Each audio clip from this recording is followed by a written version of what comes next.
We're here now at the Great Rift Valley here, the home of not only the Maasai, but also the largest game reserve in Africa in general, called the Masai Mara. The Masai Mara is what you usually would see on the Discovery Channel when it comes to wildlife and many of the tourists that fluent through this country in general. Also, the other faces of Africa that I will talk about today would be the Lake Victoria, which is on the west end of the country, is the largest source to the Nile River, which is obviously the largest river in the whole of East Africa. And Lake Victoria also brings Kenya its freshest fish as well. Also on the eastern tip of Kenya, we have the ruins of Gedi, which pretty much the quick historical viewpoint would be it was a war between the Arabs and the locals, which then in turn led to the Arabs flattening that surface area there as well, which is a pretty interesting tidbit that we'll get to much later on as well. And also we have the pillars of Vasco da Gama, which is a pretty historical point of view, and it's a very historical facet here in the Kenya history.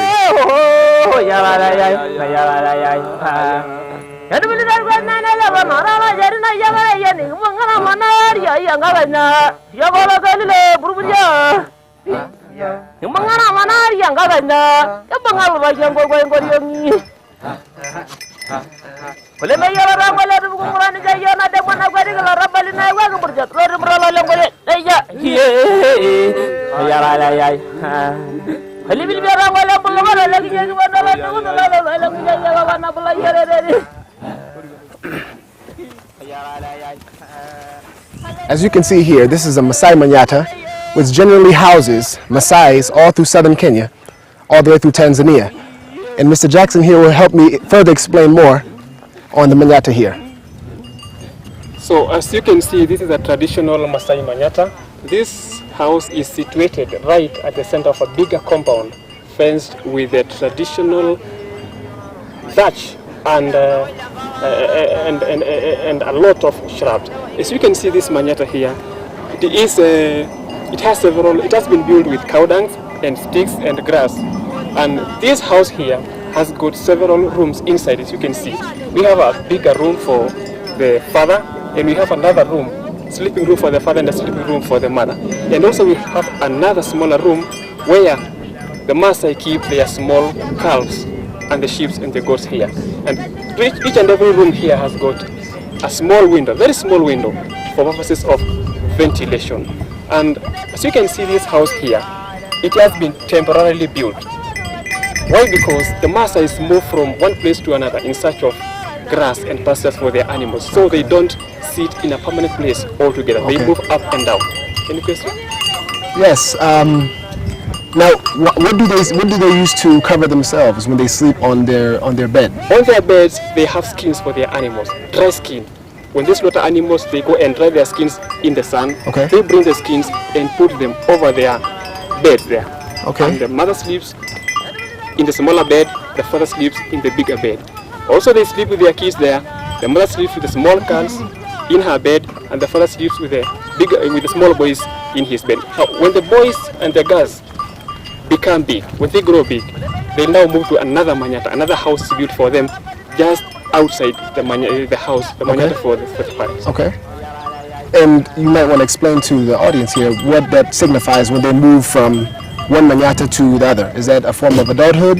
That one is a form of adulthood and a form of respect to the parents. Okay. So maybe the parents will want now to get other kids. So the kids who have grown up will go now to another Manyata, and it will signify a sign that they are now ready to go to adulthood, and they will go towards circumcision or initiation, and then they'll go to monasticism and they'll become adults after all. Okay. And also maybe you can even discuss the security here. The security is it safe? The security here isn't very badly safe. As you can see, the fence here is built from the locally available materials around, the shrubs and the bush around here. Because Maasai move from one place to another. There are no dangerous animals here. And again, Maasai have their warriors who guard the community and the family. Okay. As you can see, this spear here, this is one kind of a tool that you can guard your family and guard your animals. So the security is very nice here. Okay. Yeah. And also you can talk about how you go about hunting your prey in terms of getting food to eat. Initially, Maasais used to hunt wild animals. Okay. But Maasais, because they keep sheep and goats, Okay. they've come and realized that there's no need of hunting wild animals. They are friendly to wild animals. They have food, they eat their meat, blood and milk from their animals. So they are very friendly to wild animals. To wild animals, they don't kill them, they are friendly to them, and they live with their blood, meat and sheep and milk from the animals. Okay, and maybe you can also discuss the sacred ideal behind drinking blood. What does it signify? What does it mean? The secret of drinking blood from the Maasai is a way of getting courage. Okay. And when you drink blood, the first thing a Maasai does when he slaughters an animal, the first thing he does, he drinks blood. That is a sign of becoming a real man, a real warrior, and a very courageous man who is ready to protect his wealth and his community. Okay. Okay. And is there any general customs we should know? Yeah, Maasai's, the custom is when you come and we are, for example, of the age set, Okay. and I'm married, when you come to my house, you leave your spear outside there, and I come and I see the spear outside there, definitely I will know that there is another man inside this house. Okay. Tradition demands that I go and sleep in another manyata, because I know that there is another gentleman inside the manyata. Okay. Yeah. Okay. And also maybe you can discuss how you know which animal is yours, since there's so many. Sure. How do you go about knowing which one is yours if they go astray? As you can see, these animals, there are many, but we've done what is called branding and ear marking. Okay. So each family, each clan has its own ear mark.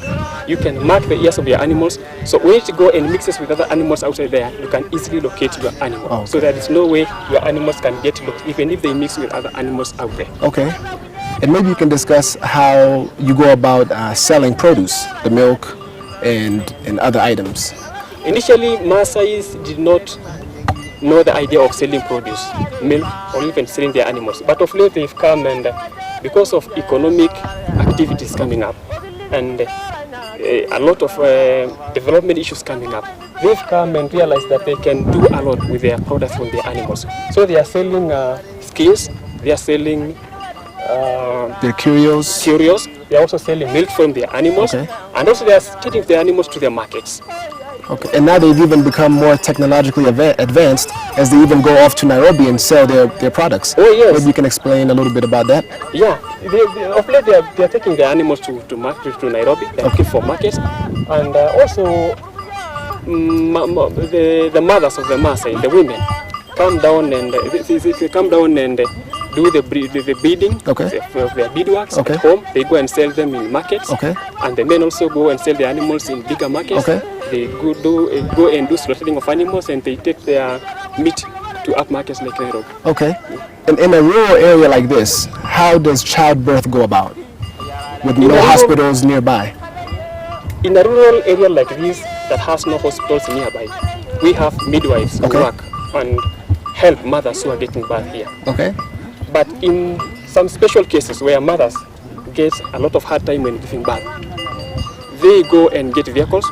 They come and transport mothers to clinics, Okay. whatever distance they are, and they give birth there. Okay. But in such rural areas like these ones, we have midwives who are trained traditionally to do purposely the giving birth of a child. Okay. And is there any other closing thoughts maybe that we should all know? Closing thought is that the Maasais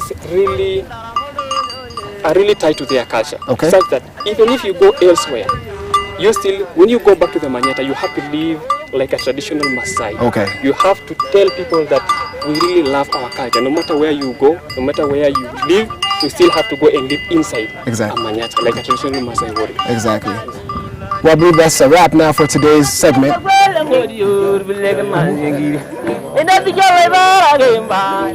Maasai warriors assume the responsibility for herding livestock, but more importantly, they are in charge of security.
Music and dance has always been a central part of not only the Kenyan culture, but the Maasai culture.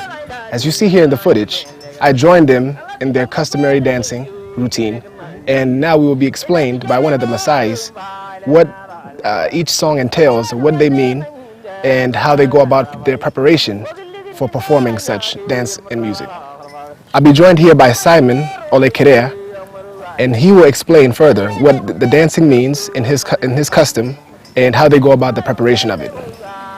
Inkilikuana radio amala ro singolori pokole raranya rene weji kanyo dua kan kipirta eli lo singolori na mera po singolori le mera do enkipirta nye pernah yang kipirta le lo singolori le taranya na ile no singolori no buni ro singolori le nderu ajimunye na singolori hilani jerunya ajimunye manyata ingmar meran urpula shi ngwa olama ye no lo wori hamarar a shi njore wori be pon meran aranya lo singolori na bawa wala bau na ngasai gis jabo ne do lisiangi kine ponu neponu atilisangi nari gisiro ore begin det nikindoki apuo olalila singolio likwara ndiaru angishu ore lo singolio na ninye shi olio atu angishu ninye ki borbarara ndiaru angishu tenyo suba ore oltung'ani nye teneti na oltung'ani lemenyorra ashu lemeata immune atu angishu netum atonyora. He's saying the first song was an introductory song where Moran sing when they are coming from hunting lions. Okay. It is a song that they sing when they come into the Manyata.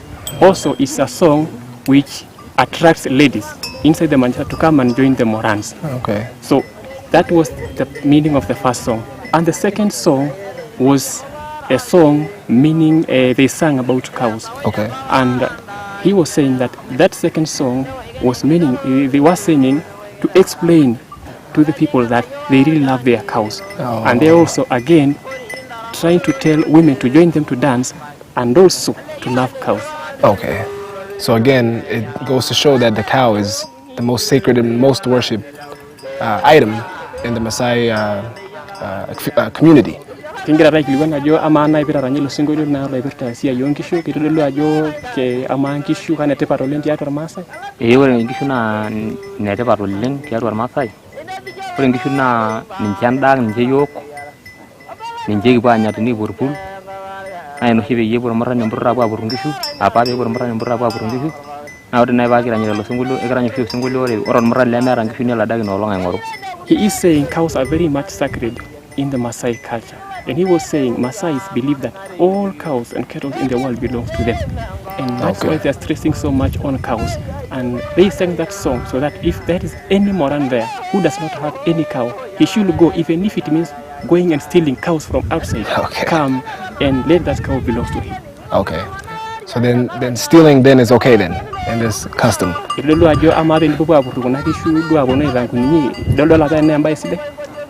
Mesidai pa ore naa nkishu naa ninche naa endaa nikinya yiok amu ore oshi yiok naa nkiri ake nkishu kinya okule. He is saying we know very well that stealing is a bad habit, but we depend on animals for food. So there is no way we can survive without cows. Right. So it means when you don't have cows, it means you are dying. So you have to do by any means possible to look for cows. Okay. Was there any music performed, maybe in specific cases for the little boys or for young women or for certain adults? Is it catered to certain demographic and ages? Ikilikuana rajo kama hapa kulo singoloti loranyi lormaasai keeta apa singoloti duo loranyi iltung'anak ooti irbarnot kutitik keetai sii apa iltung'anak kutitik ooranyakini nkutitik selenken aikunaa nejia toonkatitin pookin. Epae oleng ore apa naa keetai singolioitin keetai ninye ore apa loontoyie naa keetai singolioitin loontoyie naa ore apa loontoyie naa tiatua aji kirany. Ore naa ninche naa apa looltung'anak kutitik naa nkera apa kutitik duo naarany tenebo ormurran neranyi tiatua aji. Ore nitokini aaponu aarany teboo kake itu naaji arany ilo sinkolio kake keetai. Nitoki aaku ore noololtung'anak sininche ore loonkera kutitik neetai nooloonkera kutitik oleng naa ntomonok naaranyaki. Neetai sinche looltung'anak kituak ore ninche iltung'anak iltasati tenerany naa tiatua aji apa erany ninche iltasati. Neeku irmurran apa oopuo aarany teboo. Kake kerany irmurran neponu siankiki omeetu iltasati sininche kake mee duo iltasati pookin irkutik. He is saying that these songs are categorized into groups. There were songs that were performed by small children, by the children of the younger generation, and they used to sing inside the manyata. They were not supposed to go and sing outside. So the young boys and girls go inside the manyata and sing their songs. And also there were songs that were sung for women, and they used to sing those songs to children as they give stories and tales to children. And they used to sing those songs inside the manyata. Also there were songs that were performed by old people, old wazee. So those songs again were sung inside the manyatas. So it was only the Morans who were supposed to go and sing outside the manyata. So was it done that way? Maybe are your songs secretive? Like, are they performed inside the manyata only to keep them away from everyone else, or is it just that's the custom?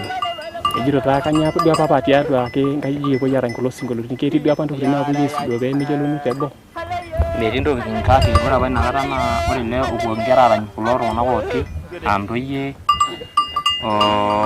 ormurran naa keeta apa entoki naji enkitarasaroto naitarasaro aishoru nkeek nisho entito ormurrani onyor. Niaku ina apa peepuoi aarany ilo sinkolio tiatua. He is saying the reason why boys and girls go and sing inside the manyata, it was a way of going and knowing each other. So that you can go after that and you go and marry that lady. You go for love and everything. So that's why they used to go and do it secret inside the manyata. So that any other person who is outside cannot be able to know what they are doing. And how is the preparation? How do you go about practicing it? And for how many hours, how many days do you usually practice it for? Etejo kama doshi enkitari yani norodio le kulo singolio rajiranya enkata nabaya idu na sasa apuo arany duo pee eaku kuna ilo singolioitin pookin. Ore osinkolio te yiok nche irmaasai naa entiu enaa entoki naishoro amu ore lootulusoyie ore duo apa lotii aduo nche yiok nikineputua eranyita ore pee kibulu sii yiok nikintoki aang'amu osinkolio alafu kake ore pee tiatua lelo tung'anak embulunoto oltung'anak kebulu ake iltung'anak nitayu ninche olenye opaashare penyo irkulikae peetumoki sinche enaa duo erisioti enye amu ore ninche yiok naa kiata entoki naji orporror. Neeku ore orporror naa kelusoo ilo keng'as aany irkulikae nitubulu. Ore ake piitubulu irkulikae nemurati ninche nelusoo. Nitokini aitoki ninche lelo kulikae aitoki aabulu nitoki sinche aitoki nedumu isinkolioitin lenye nitoki aitoki aaning' tesiadi. Neeku nejia oshi kinkunakino enkiteng'enata osinkolio peekinteng'ena. He's saying that Maasais are grouped in age sets. And it does not need a lot of preparation when it comes to singing. Because he's saying the age set that is ahead of them, when they were very young boys, they used to hear those people singing those songs. So they started singing, so they practiced. So he says that it does not need any time to prepare, you just know the song, so you just go ahead and sing that song. And again he's saying when you go and you become very old again, the generation that is behind you will also get to know these kinds of songs. Because they practice it on their as they go on. Now I guess he's explained enough of what the music and dance and culture means in the Maasai community, and I think that's a wrap.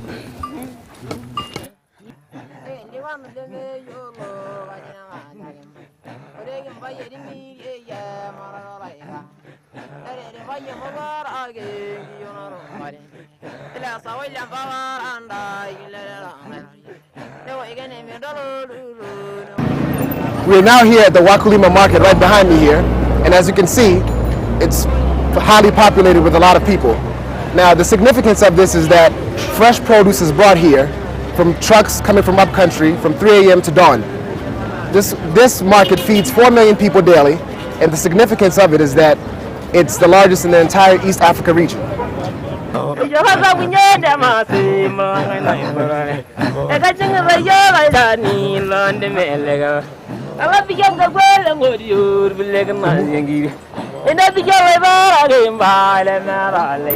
We're now here at Kimathi Street here in Kenya, Nairobi, and this is a monumental site, being that the man you see behind me here was the field general of the Mau Mau, the legendary Mau Mau here in Kenya.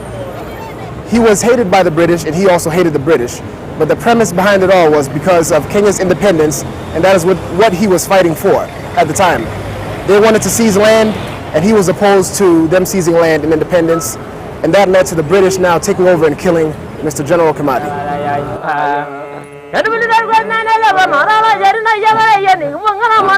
We are now here in downtown Nairobi, a total population of about 4 million. It's a busy cosmopolitan area, as you would have in the States, in the New York, Washington, and Chicago area. Also, it is the home of the largest international airport in the eastern region of Africa, and also the home of the largest financial and commercial hub of the eastern central region of Africa.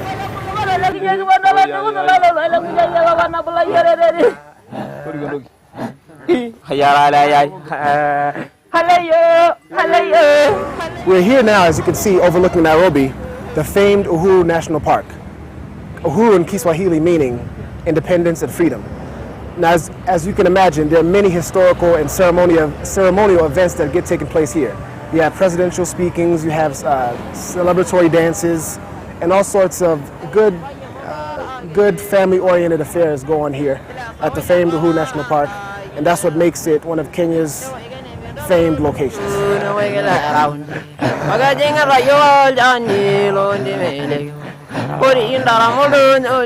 Behind me here, as you can see, the tall black building is the Kenyatta International Conference Center. This building has been around for 35 years since Jomo Kenyatta has been president. The general idea, or the main premise of this building, is that it houses all the international parliamentary meetings, which brings around all parliaments around the world to join and discuss business values, etc. This also happens to be the largest conference center in the entire East Africa region. The first statue is of the most prominent man in Kenya's history, the late Honorable Jomo Kenyatta, considered to be the founding father of the Kenyan nation. The other three monuments symbolize important figures in Kenya's historical timeline, which will never be forgotten.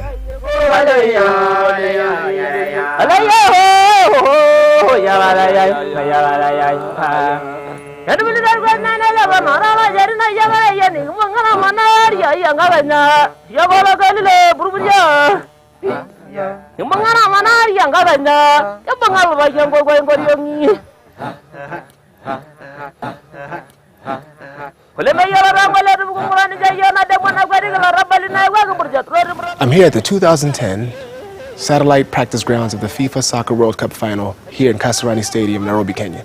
As you can see, this is a large stadium, and it approximately sits 60,000 people, which was built by the Chinese. Also, 2 years ago, the Anoka Association held sporting events which range from boxing, cycling, running, and other prominent sports here in Kenya. We've now reached the end of this wonderful journey, which took us in and around Kenya. I hope that this in-depth piece not only served as a great historical perspective, but a newfound perception, cultivated in the roots of industrial growth and civilization. Kenya has a rich and profound history. It isn't a country that was built overnight, nor will it ever be a country defined by uneducated stereotypes. This is Kenya, a country of many but are united as one, a country on the rise and a player to watch on the global horizon for years to come. I'm Wangi, and thanks for tuning in to Kenya, where perception isn't reality.